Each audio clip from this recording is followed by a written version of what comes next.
அவர் போதகம் பண்ணி முடித்த பின்பு சீமோனை நோக்கி, ஆழத்திலே தள்ளி கொண்டு போய் மீன் பிடிக்கும்படி உங்கள் வலைகளை போடுங்கள் என்றார்.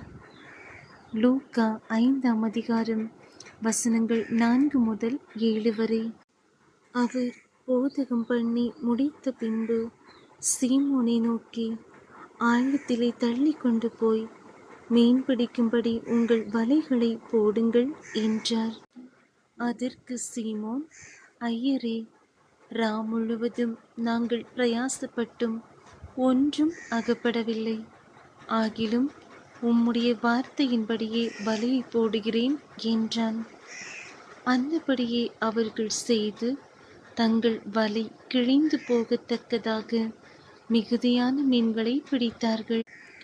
அப்பொழுது மற்ற படவிலிருந்த கூட்டாளிகள் வந்து தங்களுக்கு உதவி செய்யும்படிக்கு சைகை காட்டினார்கள்.